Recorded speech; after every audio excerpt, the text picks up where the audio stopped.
Avis vascular centre మన దేశంలోనే the best varicose vein hospital.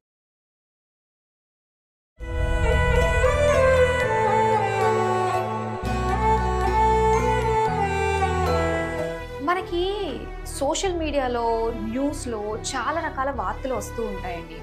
ఏ వార్త ఎలా ఉన్నా కూడా పేరెంట్స్ని పట్టించుకొని పిల్లలు అనే వార్త వచ్చినప్పుడు ఒళ్ళంతా ఉడికిపోతుంది. అసలు ఆ కోపం ఎవరి మీద ప్రదర్శించాలో అర్థం కాదు.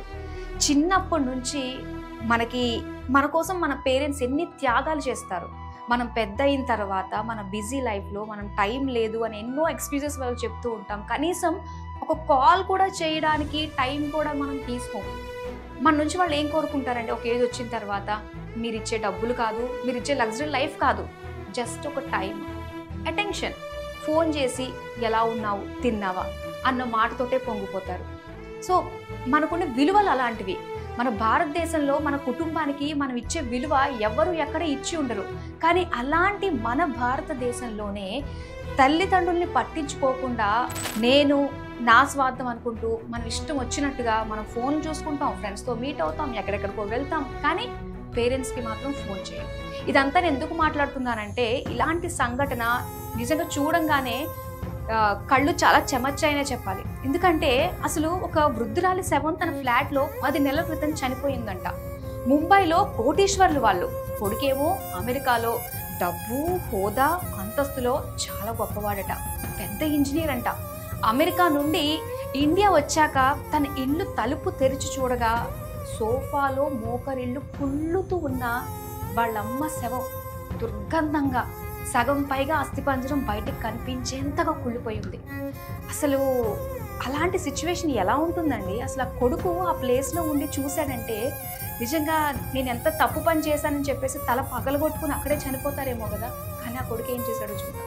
ఆ కొడుకు చాలా బిజీ లైఫ్ అంట. ఎంతంటే తల్లితో ఒక నిమిషం కూడా ఫోన్ మాట్లాడలేనంతగా అంట.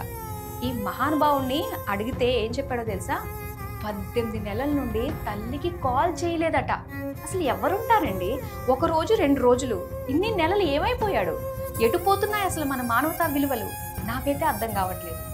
అసలు ఇలాంటి నీచుల్ని ఎలా శిక్షించాలో మీరే చెప్పండి. ఒక్కరు తమ పిల్లలకు సేవ, ప్రేమ, క్షమించే అలవాట్లు నేర్పిస్తే గనక పిల్లలు నిజంగా మనల్ని చూసుకుని మనల్ని వాళ్ళు పోషించాలి అనేంత అవసరం లేదు. మనకి కాస్త ఆ టైం మనం కోరుకునే నా పిల్లవాడు ఎలా ఉన్నాడు, నా పిల్ల ఎలా ఉంది, అలానే వాళ్ళు కూడా మా అమ్మ ఎలా ఉంది, మా అమ్మ టైంకి తింటుందా అని ఒక్కటి వాళ్ళు ఆలోచిస్తే సరిపోతుందండి. అంతకంటే వాళ్ళు మనకి ఇచ్చేది ఏమి ఉండదు. కానీ దానికి కూడా నోచుకోలేకపోతున్నారు చాలామంది తల్లిదండ్రులు కూడా. వారితో కన్నవారి పట్ల అసలు ఎలా మెలగాలో, నానమ్మ, అమ్మమ్మ, తాతయ్యలతో ఎలా ఉండాలో కూడా మనం పిల్లలకి నేర్పించగలగాలి. అప్పుడే మన ఉమ్మడి కుటుంబ విలువలు మన పిల్లల వరకు తెలుస్తాయి. మన పిల్లలు ఆ తర్వాత జనరేషన్ మొత్తం అందరికీ కూడా ఈ ఉమ్మడి కుటుంబం యొక్క వాల్యూ, అసలు మనిషి యొక్క వాల్యూ అనేది కూడా తెలిసేది ఈ ఉమ్మడి కుటుంబంతో. అందుకే న్యూక్లియర్ ఫ్యామిలీస్ అని, మేము సింగిల్గానే ఉంటాము, నేను, నా భర్త, నా పిల్లలు చాలు, మాకెవ్వరూ వద్దు అనుకుంటే దానికి తగ్గట్టుగా ఎలాంటి పర్యవసనాలు మనం చూస్తున్నారు కదా. ఇలాంటివన్నీ కాదు, మనం అందరం ఒక ఫ్యామిలీ, వసుదైక కుటుంబం అన్నారు. వసుదైక కుటుంబాన్ని పక్కన పెడితే కనీసం మన కుటుంబాన్నే మనం సరిగ్గా చూసుకోలేనంత దుస్థితిలో మనం ఉన్నాము. అందుకనే ప్రతిసారి ఒక వార్త వచ్చినప్పుడు అలర్ట్ అవుతూ ఉన్నాము. ఇది కూడా మన తల్లిదండ్రుల ప్రేమను గుర్తు చేసే ఒక వార్త.